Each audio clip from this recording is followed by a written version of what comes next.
Welcome back. If you have not seen the earlier videos, you should probably see the earlier videos before this one.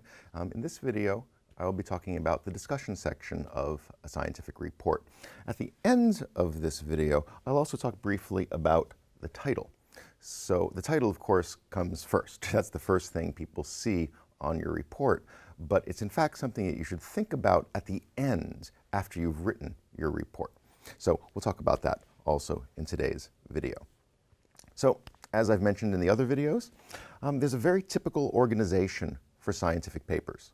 A very standard organization. It doesn't matter if it's a laboratory report or if it is a peer-reviewed article in an international journal.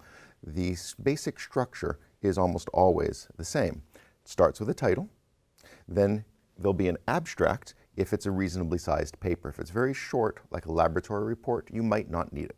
So of course, check with your professor for a class to see if you need an abstract. Following that would be the introduction.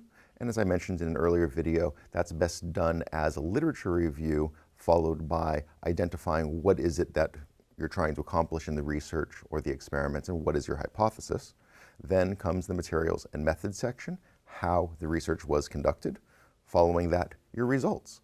And usually, particularly in a laboratory report, you'll have a table or a figure, maybe both, maybe a couple of figures. It depends on what it is that you're presenting. And then comes the discussion. And that's what I'll be focusing on in this video. After the discussion in your paper, if you cited anybody else's research, if you mentioned that Eno in 1998 published an article on blah, blah, blah, well, there'll be a reference list listing all of these things that you cited in your report. Okay, so let me just do a little bit more by way of review. So what leads up to the discussion? Well, what leads up is, of course, the introductory section. So that introduction, that literature review. What is it for? It's supposed to give the reader background. So when it comes time to write your discussion section, you don't need to be giving background. That occurred in your introduction. If you come to the point where you're writing your discussion and you start thinking, oh, I should give this background information to my reader, then actually what you should go do is fix your introduction, because background information goes in the introduction. Then after the introduction comes the materials and methods. And as I've said before, that is basically the recipe for conducting the research, the recipe for conducting the experiment. So in the discussion section, you would probably give no information on how the research was done unless you need to remind the reader about something. So the original presentation of all of that information, how was the research done, that's in the method section. So you don't need to worry about that so much when you're writing the discussion, because you've already done it. It's in your method section. After the method section comes the results section. Now the results section, as I went over in the prior video, it contains in paragraph form, and that's very important, sentences and paragraphs, in paragraph form, all of the relevant results. And then these paragraphs might be supplemented with a figure, for example, to provide some other data that the reader might be interested in seeing, to show graphically what's going on with the findings, that sort of thing. And as I mentioned in the prior video, the results section, in fact the whole report, but in particular the results section, should be written absolutely objectively, no emotion.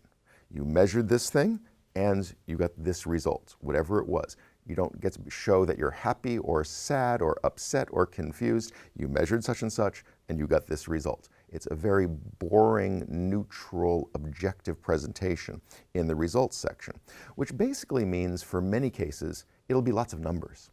It'll be words mixed with numbers. Hence, there'll often be a figure to help make it a little bit more easy to understand.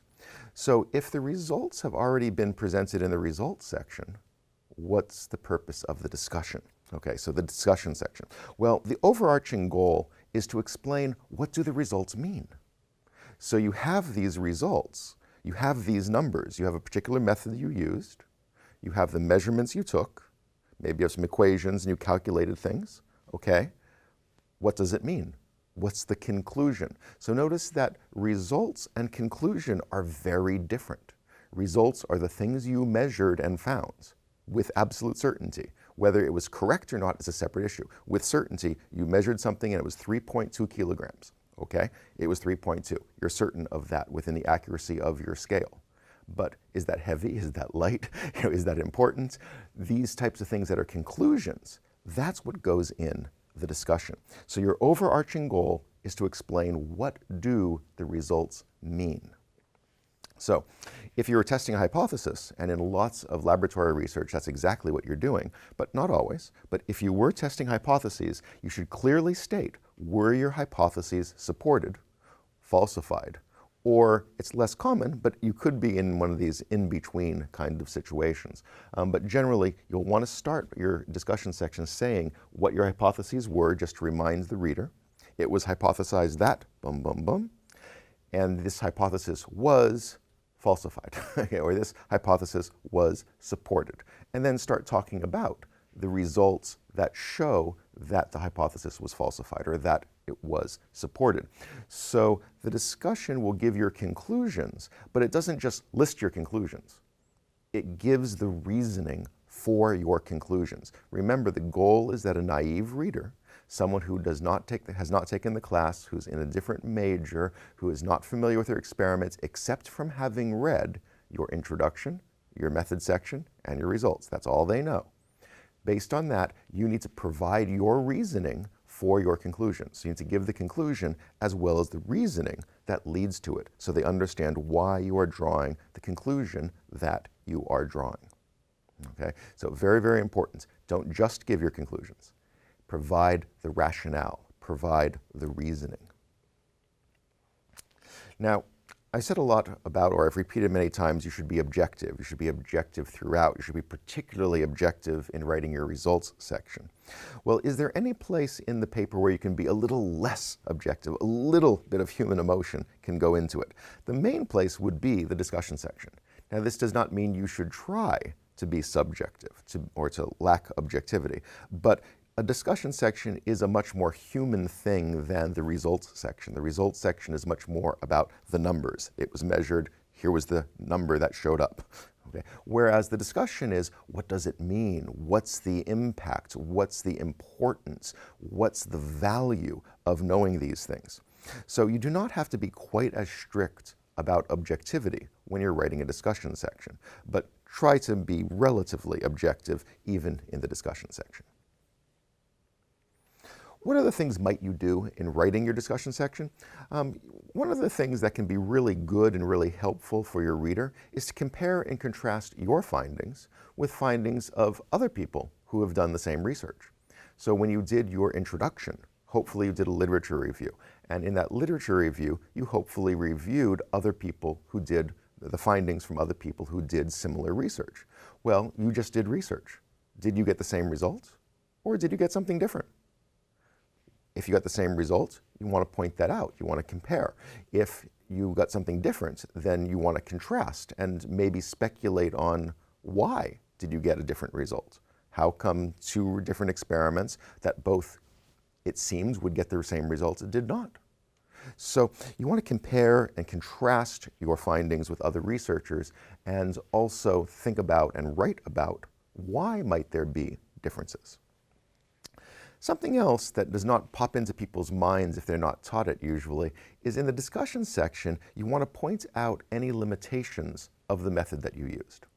And as a human, it's kind of not fun to do this. So there were all sorts of things went wrong during the experiment. You forgot something. You were supposed to time things and change something every 30 seconds. But you got distracted, and occasionally it was 45 seconds or a minute. And people are like, oh, maybe I just won't tell anyone. That's, of course, not appropriate in science. What you need to do is let the reader know things that went wrong, things that limited the generalizability of your findings, things that may have impacted the accuracy of your findings. So if things went wrong, you need to mention it. You need to mention that and explain how it may have affected the results. So pointing out limitations is very appropriate. And although people are often reluctant to do this, actually when scientists do this and other scientists read their work, these other scientists who are doing the reading, they're impressed. It makes a very good impression. Ah, this person is honest. This person I can trust. So it's actually a very good thing to do. So think about your design. Is there some aspect of the design of your experiments that inherently creates a limitation? If so, talk about it. If there's 2 of them, talk about both of them. If there's 3, talk about all 3. Okay? And the other thing, which I sort of already mentioned, is what about an unexpected occurrence during the experiment? So you were supposed to measure something every 30 seconds, but in fact it was 45 seconds or a minute on some occasions. These things that were unexpected, not planned for, happened. It's real life. So think about, what are the limitations due to the design? What are the limitations due to what actually happened? And discuss all of these. So you might have 1 paragraph, you might have 5 paragraphs on this in your laboratory report, depending on what you did and what happened. So in your discussion section, as I said, it's a little bit more human than the results section. So you are expected to present and discuss your opinions and your thoughts on the findings. Now, not wild speculations, okay, but given the method you used, given the results that were obtained, what does it mean? What do you think about it? What are the implications? What did you learn from it? For a laboratory report, your professor might be looking to see, what did you learn from it? So you might want to make sure you include what you learned from it. So why are your findings important? What was gained or could have been gained by doing the research? Another one is, are your findings important? Now, in a laboratory situation, probably it's something that's been done hundreds of times by hundreds of people, so you're unlikely to have cured cancer or something significant like that. But if you found something really important, it is appropriate to say so.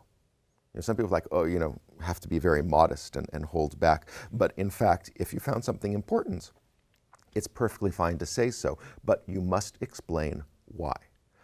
Give your conclusion, but provide your reasoning. One other thing you might want to do, and this is, some people do this because they think that they're supposed to. So for example, if you're writing a business letter, you usually say, "Dear," and the person's name. And at the end of the business letter, you might write something like, "Sincerely," comma, and then sign your name. There's this sort of formula for how you do things.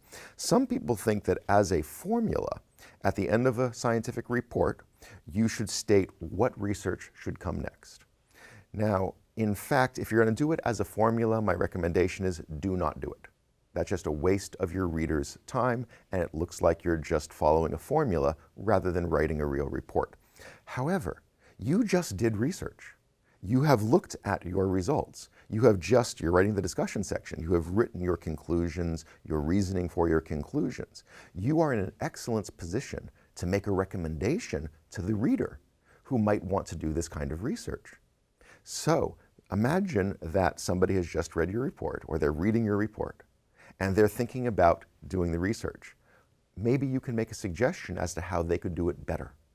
What went wrong during your research that if you told the reader about it, they could design their research so that problem would not occur? So think about what research should come next, what would make an improvement to the research, and then give that information to your reader as your closing. That can be a very nice closing to a scientific paper or a laboratory report. Let's go over a few miscellaneous things to think about, particularly when writing your discussion section. In terms of verbs, what tense should you use? Well, it completely depends on what you're writing.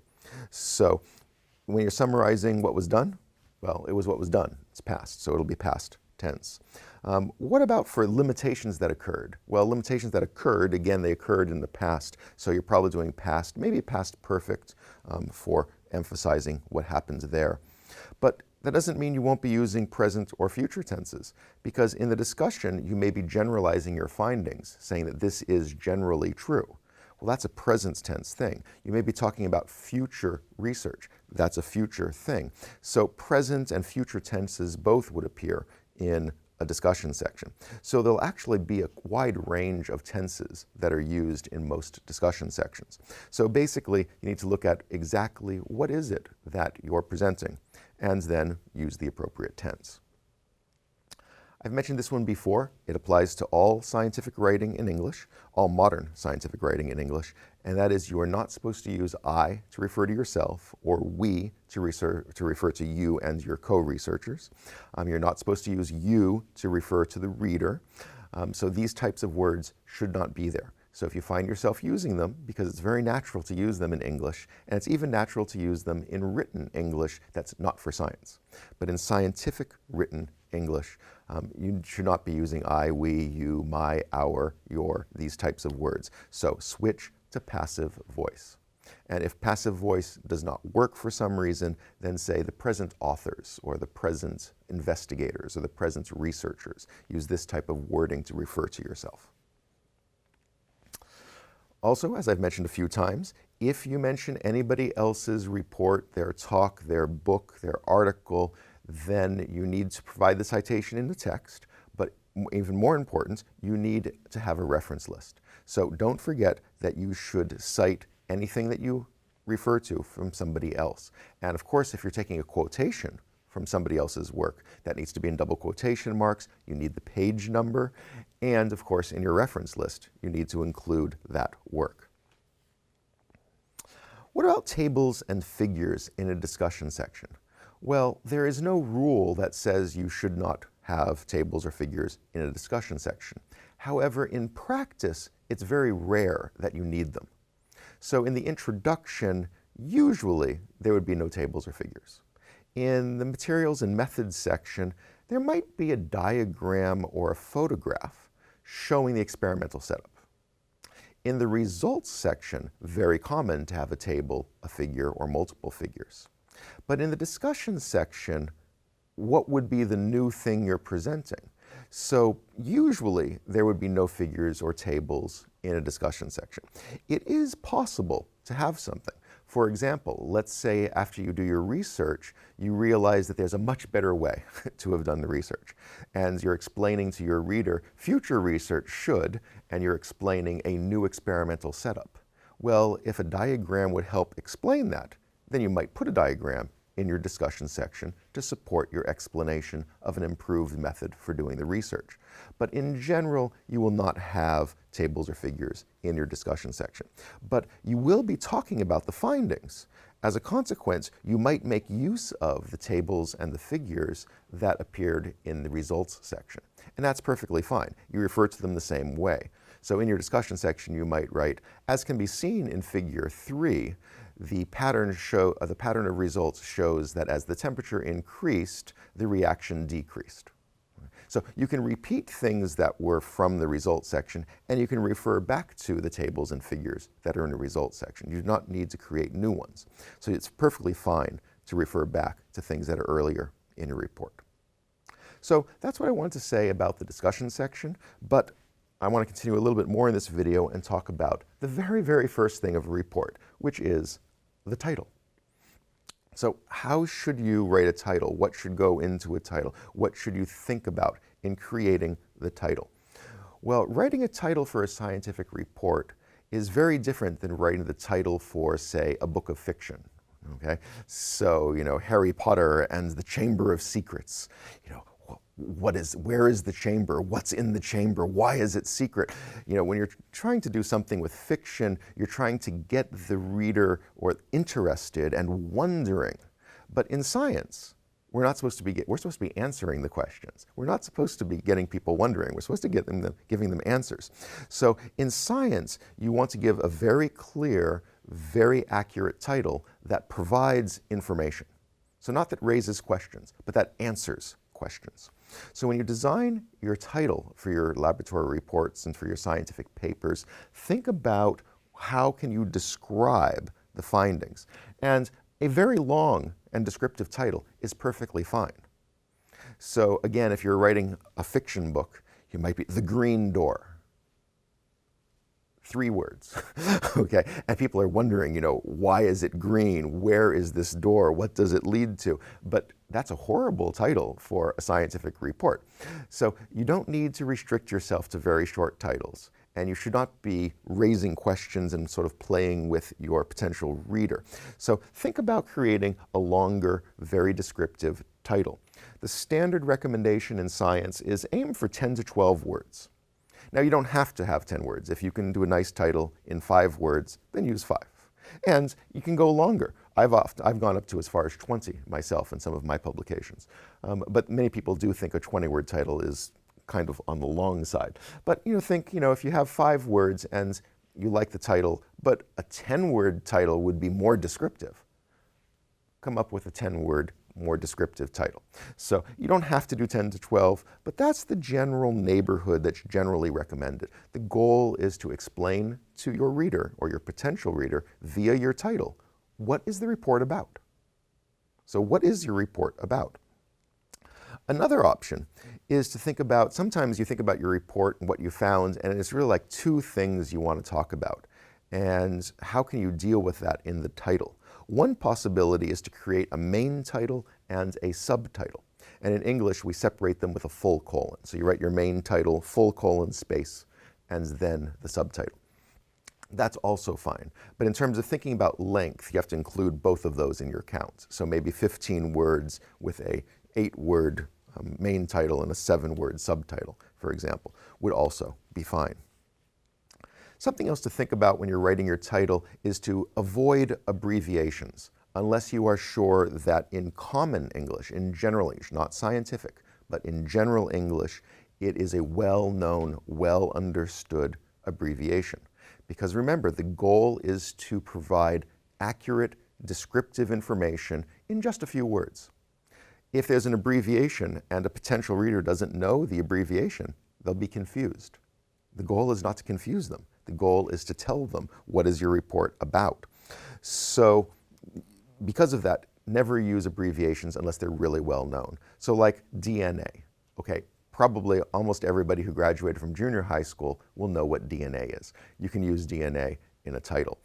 HIV, back in the 1980s, you could not use that. Not enough people knew what it was. Today, it's reasonably common, so you could probably use that in a title. So think about, how well known in general English is an abbreviation. And if it's well known, go ahead and use it. If it's not, then write out the actual words instead. As I keep saying, your main goal with the title is to let your reader know quickly and easily what's the report about. So you can either do that by focusing on the topic or on your finding. So for example, if you found something interesting, your main finding was rather interesting, you might think about using that as a title, just telling the reader what you found in 10 to 12 words as a title. But regardless of which approach you use, what the report is about versus what the report found, you want to convey to the reader very clearly, very accurately, what the report's about, so that they can decide, oh, I do want to read this one, or I do not want to read this one, and that's okay too. So just a few thoughts about writing the title. So I hope this video helped you out, and I hope the other videos help you as well. Thank you for watching.